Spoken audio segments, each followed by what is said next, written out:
if you take the styling of the X-T1 with some of the new hardware design of the X Pro 2 and you put it together, you basically got Fuji's latest mirrorless camera, the Fujifilm X-T2. Stay tuned to learn more.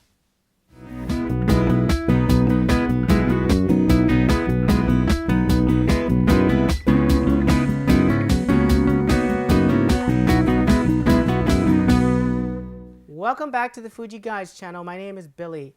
Today we're going to look at Fuji's latest mirrorless camera, the X-T2. Now it has all the styling and design as the original X-T1, but it incorporates the latest technology found on Fuji's flagship camera, the X Pro 2. Now we take a look at these two cameras alone.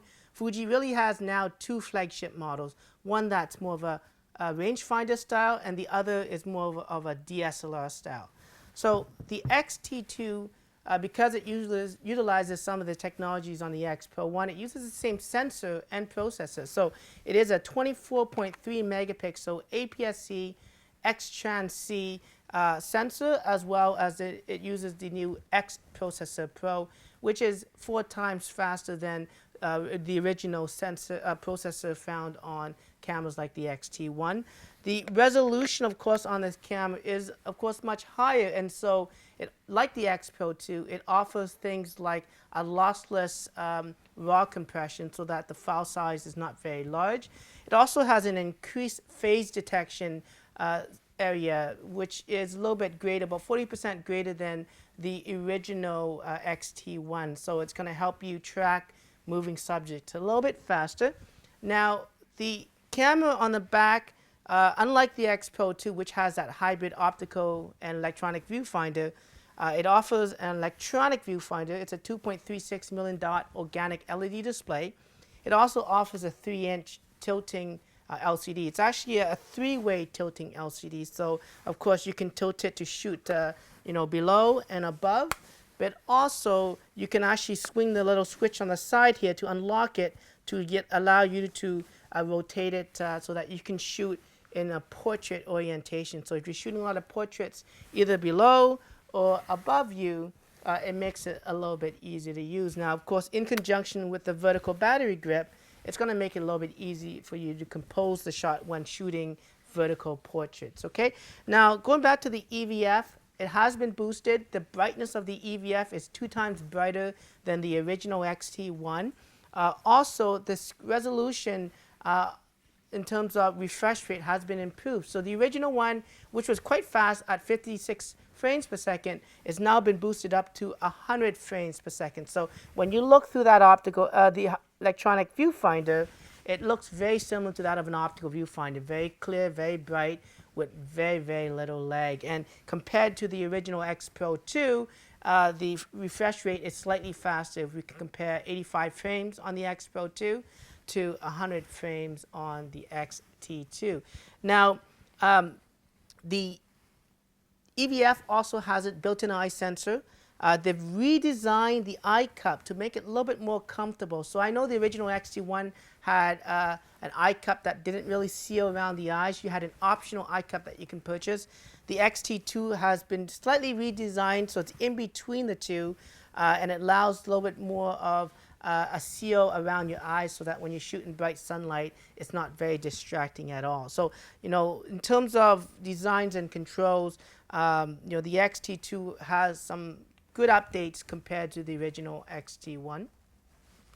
Now, like most Fuji X series camera, they carry a lot of buttons and lots of dials, and that's one of the most appealing things for some photographers because they can pick up the camera right off the bat and see things like the shutter speeds, exposure compensation dials, and even on the X-T2, the new ISO dial. Now, one of the new additions that was provided with feedback on the original X-T1 was, making these dials a little bit easier to use. They had lock buttons, but you had to kind of hold down the lock and twist. So they've changed that now with the X-T2.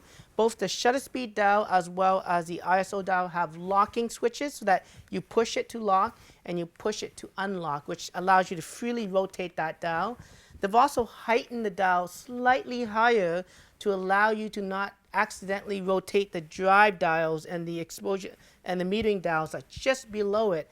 Also, the tension on these dials just below it are a little bit harder. So again, you're not going to make the mistake of bumping the camera into maybe, you know, a high-speed mode or even an advanced mode. So if some of you who shot with the X-T1 and noticed there was a lot of vignetting around the edge, and not realizing that they've actually shot it in an advanced filter mode using the toy camera filter. So that's going to be a lot less of an issue. It uses the same directional joystick as the or the autofocus lever as the X Pro 2. So just like the operations, you can move it for eight different directions. You can also use that autofocus lever to navigate the menus as well. Of course, the X-T2 also has the directional pads behind it. It also has been updated to give a more convex feel, much easier to press than the original X-T1. So again, a lot of feedback from the X-T1 has just really been evolved to the X-T2. The style, design, the feel of the camera is a little bit better. It's slightly larger. So as you can see, the grip is extended slightly a bit if you compare it to the original X-T1. And again, that was based on feedback of a lot of customers who, you know, understand that mirrorless cameras can be smaller, but sometimes smaller is not really the best thing. And having a good, proper grip is what this camera is about. Because in the end of the day, we understand that a lot of people are using these cameras now in the professional line of work. They've noticed that the image quality has been, you know, good enough, and now actually with the X-T2, you know, ideal for even shooting the personal professional work. And the grip and ergonomics is of course very, very important. Now, on the back of the cameras, there's function buttons. You can configure them. You can hold the display back button and it brings up the config screen that allows you to adjust all the function buttons, including the auto exposure lock and autofocus lock. So they've now added the ability to customize that. So if you don't use that feature a lot, you can change that to any other buttons you want. In fact, there's also a feature for back button focusing. So some of you DSLR users that fed that information back to the X-T1, you can now find that feature. You can actually disable the autofocus on the shutter as well as the exposure and use one of the buttons back here to allow for your autofocus lock, which, you know, again, coming from a DSLR standpoint, it's going to make it an easier transition for you to shift over. The shutter speed dials on the top have all the shutter speed controls from 1/8,000th of a second all the way down to a bulb mode.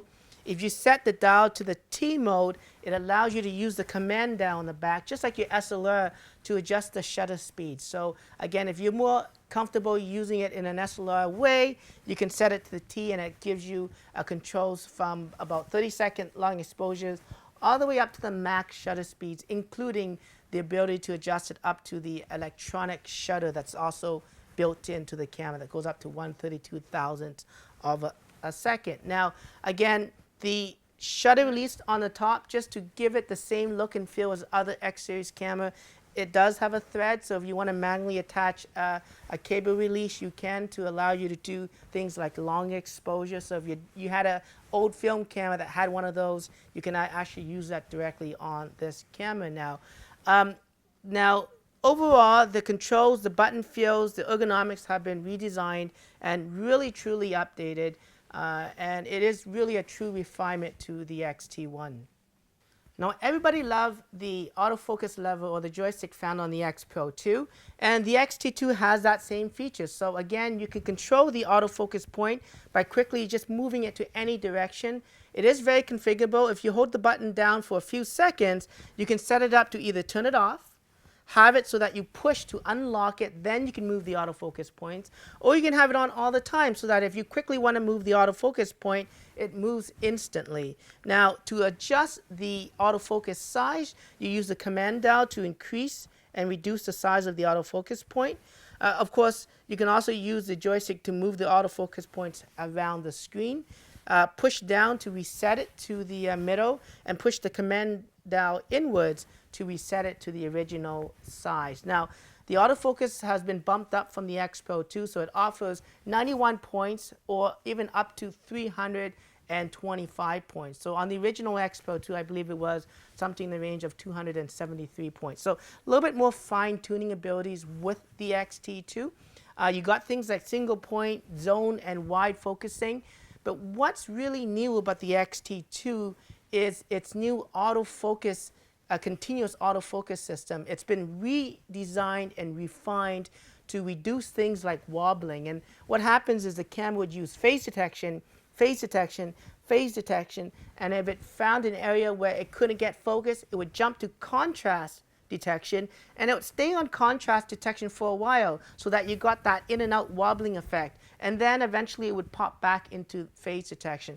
They've really redesigned that algorithm so that it goes with phase detection, phase detection, phase detection, and it jumps to contrast when it can't get enough focus, but then it quickly jumps right back to phase detection again, so that it reduces that wobbling effect, so that when you're tracking moving subjects, whether it's race cars or animals, it's going to really lock in on the subject. In fact, the autofocus algorithm has been redefined to actually pick up, you know, high frequency subjects. So subjects like animals that have a lot of details, a lot of fur, it's going to easily track that now, making this really a truly all-in-one camera that can shoot things like portrait, landscape, now wildlife, and sports. So really a workhorse of a camera. The original autofocus system also had a lot of blackout time. So when you use the electronic viewfinder or the LCD and you shot in the high-speed shooting modes, what you notice that when you fire a bunch of shots, there was a little bit of blackout in the screen.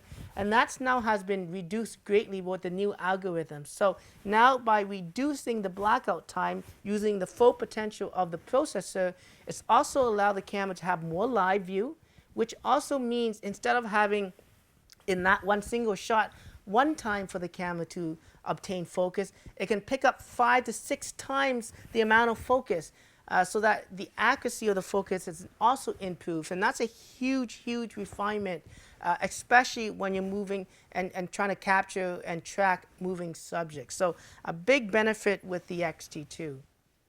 The X-T2 has a slightly larger dimension than the original X-T1, but that's actually a good thing because it allows for better ergonomics. But there's also some improvements, things like offering a dual slot ultra high speed 2 cards. So both of these slots now support the fastest cards. That's going to allow you to record things like 4K video without any issues. The doors themselves auto clip and auto close now, so there's no switch to that. Again, the same thing with the battery compartment. When you open that up and you close it, it will now auto close itself, so you don't have to slide that. In fact, the battery it uses is the same batteries as the X-T1 and all the Fuji X mirrorless cameras. It's an MPW126S battery, so it's a slight variation to the original batteries in that it has a little bit better heat protection. Because the camera offers 4K video, the battery has to be slightly protected. So, you know, if you do plan to record videos, I recommend that, of course, for additional batteries, you buy the newer W126S batteries, okay? So we'll put that battery back into the camera. Now, the other controls on the side or the other faceplates as well has been improved.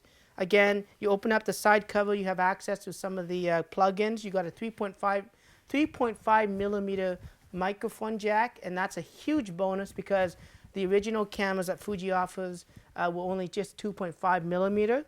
There's also a new USB 3 connection, and of course it is downward compatible. So if you have, you know, a USB 2 slot, it will work without any issues.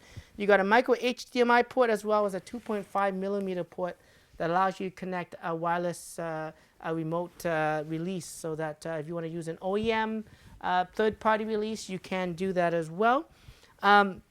The hot shoe, of course, utilizes the same hot shoe that's found on the X-T1. So it has the extra 2 pins that allows for the EFX8 flash that's included to fire, because it sends a signal as well as provide power to that. So if you are using some other, you know, remote flash system, and it has similar pins to the Fuji here, you might want to get a little adapter to actually avoid having any heat issues, because these two terminals can actually connect together with other brands that are not Fuji and cause a little short. So you want to try to do that, although the X-T2 now does have a built-in circuitry that prevents that issue. It's always safe to have sort of an external if you wanted to use, some sort of remote. Now, the X-T2 has Wi-Fi. It uses the latest 802.11, ABG and standard, and that's a great thing, because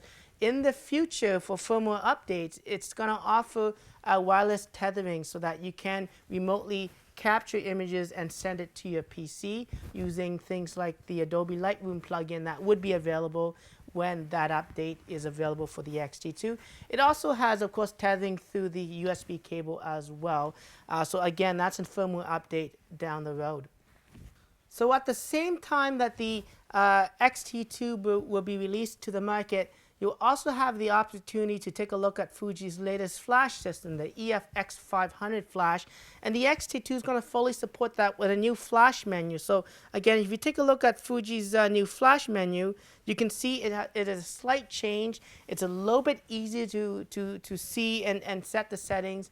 And with this new flash, of course, it will support things like high-speed sync, as well as wireless controls, wireless TTL controls that will allow you to control 3 different groups up to, I guess, an unlimited amount of flash units available, and allows you to change different channels, and even gives you a little controls over slight tinkering of the TTL. You can set one group to TTL, the other group to manual, and the other group with a slightly adjusted TTL controls. So it's very configurable and can be done through the flash menu on the camera. But of course, the new flash will have buttons and dials that you can obviously control the settings on the flash. I prefer to do it on the camera because it is actually much easier in my own personal preferences.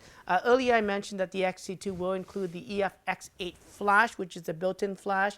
It's really good up to about 8 feet in terms of the flash effectiveness. However, it does come in handy once you use it, and it doesn't take any batteries. And just like the X-T2, fully weather resistant as well. So it really makes for a nice complete system. The X-T2 offers a huge amount of refinement over the X-T1, incorporating technology from the X Pro 2, as well as the design and layout and configurations from the X-T1. Things like a centered tripod to the lens axis is great for anyone wanting to shoot panoramics. You got a PC sync connection again for studios. But really, if you have never looked at mirrorless cameras shot with DSLRs, this might be the camera to look at, because it really does offer an overall package, and in terms of size and weight, is really a perfect combination to really make that switch to mirrorless, because there's huge benefits. Great EVF that has very fast refresh rate. So if you're stuck with optical viewfinders with clarity, the EVS is going to give you that clarity and more, with all the benefits that mirrorless has to offer. Things like instant exposure controls by adjusting aperture and shutter, seeing exactly what you're going to capture before you even take the picture. So it's reduced things like chimping on, on cameras like this. Now, of course, if you're into video, Fuji's now offer 4K recording for the very first time on this mirrorless camera. It allows you to record, 15 minutes of 4K video. Now, if you buy the optional vertical grip, which we'll talk about, it will extend that recording time to 30 minutes or 29.9 minutes in terms of recording time. So that's, if you want to do video, that's something to look at. The 4K resolution on it records and it actually captures a little bit more than 4K. And then it sizes it down to 4K for TV resolution that offers things like 30 frames a second, 25 and 24 frames a second. It's about a 1.17 times crop factor, and it records to an SD card. So you need a class 3, ultra high speed class 3 card in order to record 4K video. Otherwise, you may have some interruption. It's 100 megabits in terms of bit rate, and it allows you to write to the SD card with a 420 pull down. And if you're looking at basically an external uncompressed HDMI out, it offers a 422, which, 8-bit, of course, and that's going to give you some really good abilities to pull dynamic range and really color grade your videos afterwards. So Fuji has really stepped up in the video department. Fuji will also offer an F-log, which is really Fuji's little own profile, and it's going to really help you color grade this camera to improve and collect, and capture as much color gamut, increase that color gamut as much as possible.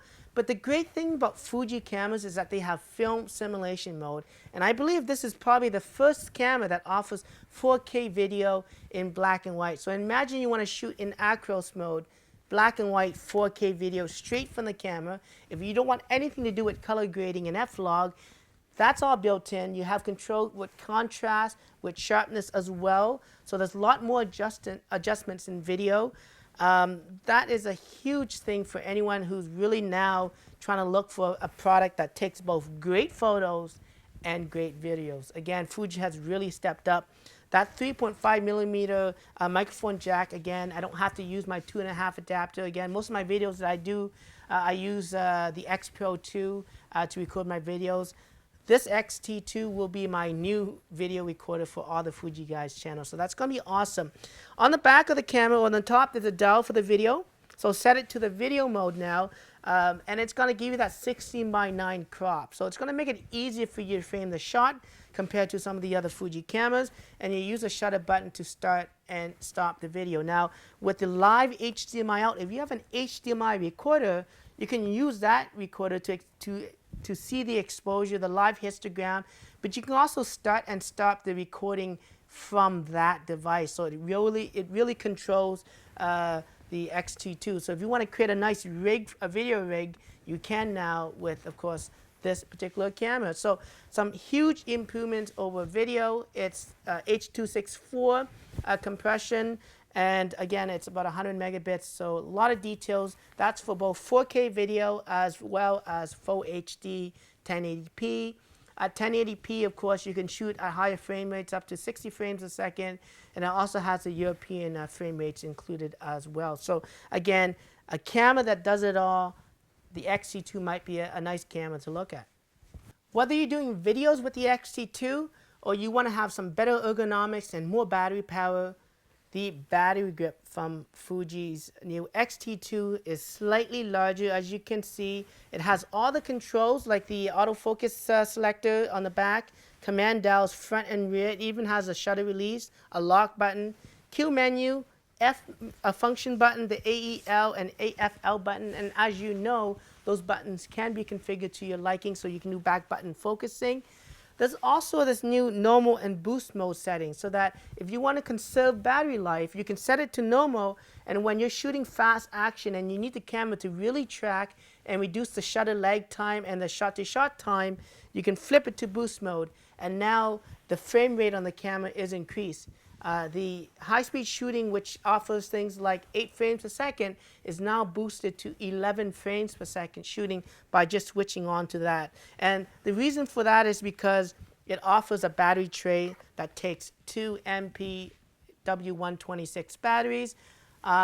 This is going to help with the increased voltage to speed up the camera's processing and also increase the battery life. So if we're looking at around, maybe 340, 350 shots, in the normal mode on the X-T2, stick in this grip and you almost got about 1,000 shots overall, which is going to last quite a long time.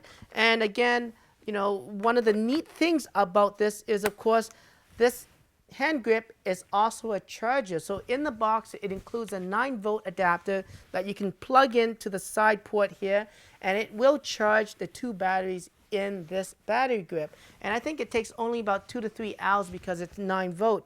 Also, you see there's 2 LEDs in the back that will indicate the recording, and once it's finished, the lights will change so that you know that the batteries are fully charged. It will utilize these 2 external batteries before it sucks the juice from the internal batteries of the camera. Of course, when you set it to the boost mode, the camera will eat a little of the juice from the battery in the camera because it needs that higher voltage to offer the very fast speeds. Again, as you can see, the vertical grip makes it a little bit easier for ergonomics, for photography wise. And you know, if you wanted to use the tilting screen, again, it's a little bit easier to shoot you know, below you, and of course as well above you. Okay, so that's a nice addition to the grip. Now, if you're a video person, you also want to look at buying this grip because, you know, not only does it add some more battery life to your videos, especially when you record 4K videos, it also extends the video to 30 minutes of recording time per clip, which is going to be great. And also, because the battery is externally from the body, it helps to reduce you know, some of the heat that is produced when shooting 4K videos. And right off the bat, when you use the X-T2 with or without the grip, you also notice that there's much less heat, or the camera feels a lot less warm than compared to the X Pro 2 and other cameras like that. So that's a huge benefit. As well, on the side of the port where the AC adapter is, there's actually a headphone connector. So if you wanted to monitor audio, you can now plug in your own headphones and listen to the audio, whether you're playing back or recording live. And on the back of the screen as well, you'll also see that there's actually a mic level on the back that moves up and down. So again, it's much easier to monitor. They've also bumped the microphone levels from, I guess, just 4 selections now to I think up to 12 to 15 selections. So again, if you use an external microphone, you probably want to set it just to the first level, which is 1. Putting it to 0 turns it off, and you don't have any audio recording if you do that. So, you know, big boost with the battery grip for video and for photos.